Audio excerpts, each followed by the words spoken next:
بسم اللہ الرحمن الرحیم۔ ترجمہ: اللہ کے نام سے شروع جو نہایت مہربان رحمت والا ہے۔ والسماء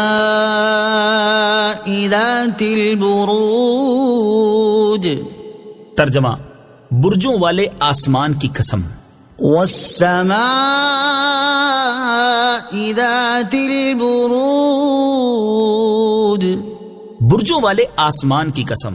تفسیر صراط الجنان میں ہے، آسمان میں موجود برجوں کی تعداد 12 ہے اور ان کی قسم اس لیے ارشاد فرمائی گئی کہ ان میں اللہ تعالیٰ کی حکمت کے عجائبات نمودار ہیں، جیسے سورج، چاند اور ستاروں کا ان بروج میں ایک معین اندازے پر چلنا اور اس چال میں اختلاف نہ ہونا۔ والیوم الموعود۔ اور اس دن کی جس کا وعدہ ہے۔ تفسیر صراط الجنان میں ہے، اس آیت اور اس کے بعد والی آیت میں جن دنوں کی قسم ارشاد فرمائی گئی، اس کے بارے میں حضرت ابو ہریرہ رضی اللہ تعالی عنہ سے روایت ہے، رسول کریم صلی اللہ تعالی علیہ وآلہ وسلم نے ارشاد فرمایا، وعدے کے دن سے قیامت کا دن، حاضر ہونے کے دن سے عرفہ کا دن اور گواہ دن سے جمعہ کا دن مراد ہے۔ چنانچہ اس آیت اور اس کے بعد والی آیت کا خلاصہ یہ ہے کہ اور قیامت کے اس دن کی قسم جس میں تمام زمین اور آسمان والوں کو جمع کرنے کا وعدہ ہے، اور جمعہ کے اس دن کی قسم جو کہ بندوں کے اعمال کا گواہ ہے، اور عرفہ کے اس دن کی قسم جس میں آدمی اور فرشتے حاضر ہوتے ہیں۔ وشاہد ومشہود۔ اور گواہ دن کی اور اس دن کی جس میں حاضر ہوتے ہیں۔ تفسیر صراط الجنان میں ہے، جیسا کہ اوپر بیان ہوا کہ یہاں گواہ دن سے مراد جمعہ کا دن، اور جس دن میں لوگ اور فرشتے حاضر ہوتے ہیں اس سے عرفہ کا دن مراد ہے۔ قتل اصحاب الاخدود النار ذات الوقود اذ هم عليها قعود وهم على ما يفعلون بالمؤمنين شهود۔ ترجمہ: کھائی والوں پر لعنت ہو، بھڑکتی آگ والے، جب وہ اس کے کناروں پر بیٹھے ہوئے تھے اور وہ خود اس پر گواہ ہیں جو وہ مسلمانوں کے ساتھ کر رہے تھے۔ قتل اصحاب الاخدود۔ کھائی والوں پر لعنت ہو۔ تفسیر صراط الجنان میں ہے، اس سے اوپر والی آیات میں اللہ تعالیٰ نے آسمان، قیامت کے دن، جمعہ اور عرفہ کے دن کی قسمیں ارشاد فرما کر اس آیت اور اس کے بعد والی 3 آیات میں فرمایا کہ کفار قریش بھی اسی طرح ملعون ہیں جس طرح بھڑکتی آگ والی کھائی والوں پر اس وقت لعنت کی گئی جب وہ اس کھائی کے کناروں پر کرسیاں بچھائے بیٹھے ہوئے تھے اور مسلمانوں کو آگ میں ڈال رہے تھے، اور شاہی لوگ بادشاہ کے پاس آ کر ایک دوسرے کے لیے گواہی دیتے تھے کہ انہوں نے حکم کی تعمیل کرنے میں کوتاہی نہیں کی اور ایمانداروں کو آگ میں ڈال دیا۔ وما نقموا منهم إلا أن يؤمنوا بالله العزيز الحميد الذي له ملك السماوات والأرض والله على كل شيء شهيد۔ ترجمہ: اور انہیں مسلمانوں کی طرف سے صرف یہی بات بری لگی کہ وہ اس اللہ پر ایمان لے آئے جو عزت والا، تعریف کے لائق ہے، وہ جس کے لیے آسمانوں اور زمین کی سلطنت ہے، اور اللہ ہر چیز پر گواہ ہے۔ وما نقموا منهم إلا أن يؤمنوا بالله۔ اور انہیں مسلمانوں کی طرف سے صرف یہی بات بری لگی کہ وہ اللہ پر ایمان لے آئے۔ تفسیر صراط الجنان میں ہے، اس آیت اور اس کے بعد والی آیت کا خلاصہ یہ ہے کہ بادشاہ اور مسلمانوں کو آگ میں جلانے والے اس کے ساتھیوں کو مسلمانوں کی طرف سے صرف یہی بات بری لگی کہ وہ اس اللہ عز و جل پر ایمان لے آئے جو عزت والا اور ہر حال میں تعریف کے لائق ہے، اور اسی کے لیے آسمانوں اور زمین کی سلطنت ہے، اور اس سلطنت میں اس کا کوئی شریک نہیں، اور اللہ تعالیٰ ہر چیز پر گواہ ہے، اور اس سے مخلوق کا کوئی عمل چھپا ہوا نہیں بلکہ وہ ان کے تمام اعمال کو جانتا ہے۔ ان الذين فتنوا المؤمنين والمؤمنات ثم لم يتوبوا فلهم عذاب جهنم ولهم عذاب الحريق إن الذين آمنوا وعملوا الصالحات لهم جنات تجري من تحتها الأنهار ذلك الفوز الكبير. ترجمہ: بے شک جنہوں نے مسلمان مردوں اور مسلمان عورتوں کو آزمائش میں مبتلا کیا پھر توبہ نہ کی، ان کے لیے جہنم کا عذاب ہے اور ان کے لیے آگ کا عذاب ہے. بے شک جو ایمان لائے اور انہوں نے اچھے کام کیے ان کے لیے ایسے باغ ہیں جن کے نیچے نہریں رواں ہیں، یہی بڑی کامیابی ہے. ان الذين فتنوا المؤمنين والمؤمنات. ترجمہ: بے شک جنہوں نے مسلمان مردوں اور مسلمان عورتوں کو آزمائش میں مبتلا کیا.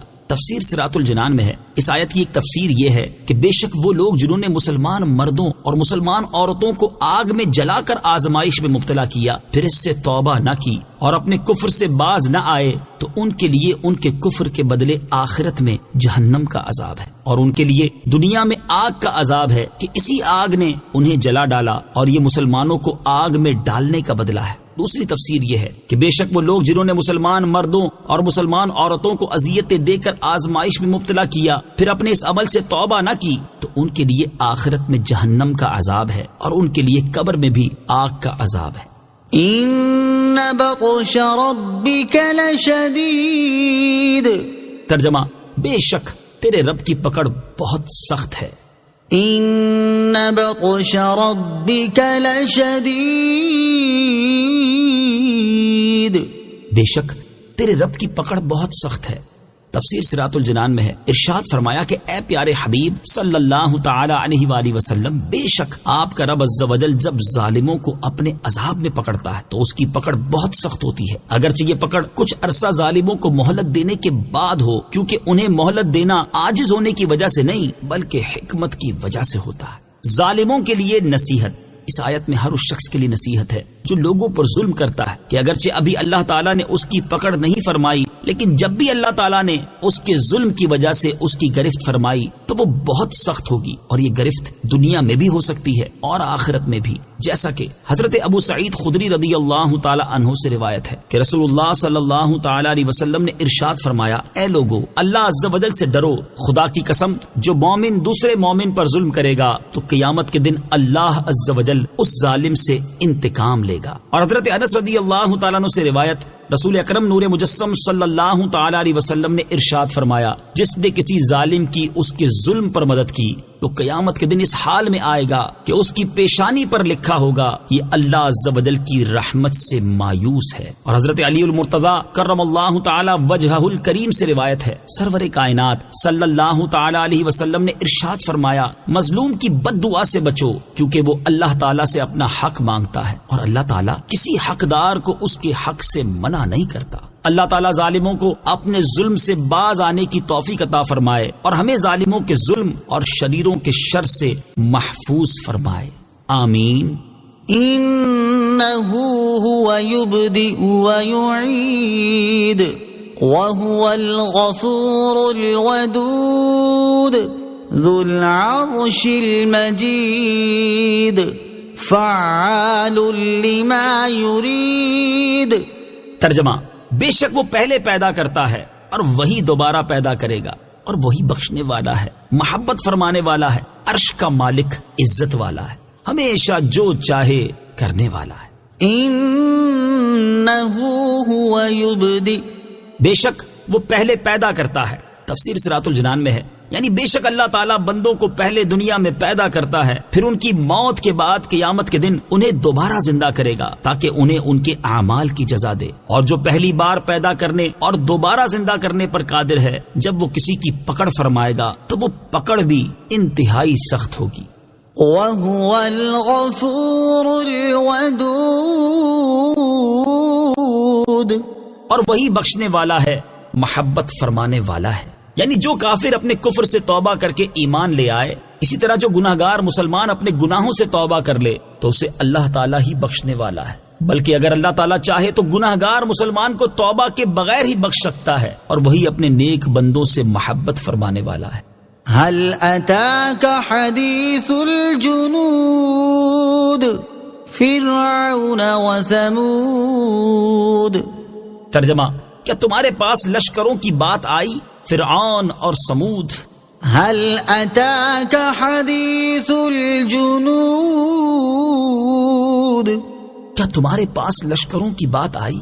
تفسیر صراط الجنان میں ہے، اس سے پہلی آیات میں کفار کی طرف سے اہل ایمان کو اذیتیں پہنچنے کے حوالے سے اصحاب الاخدود کا حال بیان کر کے تاجدار رسالت صلی اللہ تعالی علیہ وآلہ وسلم اور ان کے صحابہ کرام کو تسلی دی گئی، اور اب یہاں سے اصحاب الاخدود سے بھی پہلے کے کفار کا حال بیان کر کے تسلی دی جا رہی ہے۔ چنانچہ اس آیت اور اس کے بعد والی آیت کا خلاصہ یہ ہے کہ اے پیارے حبیب صلی اللہ تعالی علیہ وآلہ وسلم، بے شک آپ کے پاس فرعون اور اس کی قوم اور سمود کے ان لشکروں کی خبر آئی ہے جنہیں کافر لوگ انبیاء کرام علیہ الصلوۃ والسلام کے مقابلے میں لائے تھے، اور آپ کو ان کے انجام کے بارے میں معلوم بھی ہے کہ وہ لشکر اپنے کفر کے سبب ہلاک کر دیے گئے، لہٰذا آپ اپنی قوم کو اللہ تعالیٰ کی سخت پکڑ کے بارے میں بتائیں اور انہیں سابقہ کفار کے حالات اور ان کا انجام سنا کر ڈرائیں کہ اگر تم اپنی حرکتوں سے باز نہ آئے تو تمہارا انجام بھی انہی جیسا ہوگا۔